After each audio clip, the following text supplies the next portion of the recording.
Accurate quantity takeoffs, cost estimates, and high-quality documentation are crucial to the architect's workflow. Get more accurate building material schedules and cost estimates thanks to new component properties. Let's look at a few examples. Here you can see a composite wall with masonry block core, fiber sound insulation, and gypsum plasterboard skins. The wall is crossed by a smaller and larger MEP penetration. We need to calculate the quantities of the various materials in different ways. Even though there are holes in the wall, we need to buy the entire gypsum board and the insulation rolls or boards.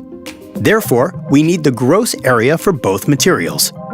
For the core of the wall, however, we need the net quantities or special conditional values.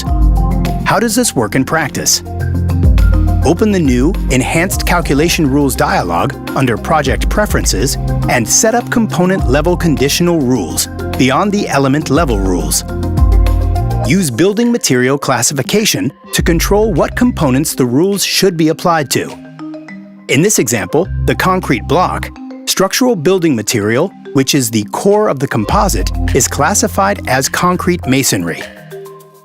For the concrete masonry material classification, we don't subtract holes that are smaller than 0.5 square meters. To comply with local standards, set up component-level rules for the volume as well. User-defined and configurable conditions make it easy to list components based on their material contingent function. Let's look at the calculation results in the schedule. The gross areas are shown for all three materials. For the concrete core, we can also see the conditional value, since we have a larger and a smaller hole.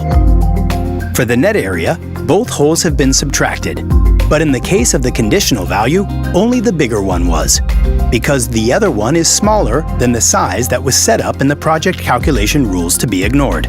You can rely on error-free, auto-synced schedules and accurate calculations generated by Archicad.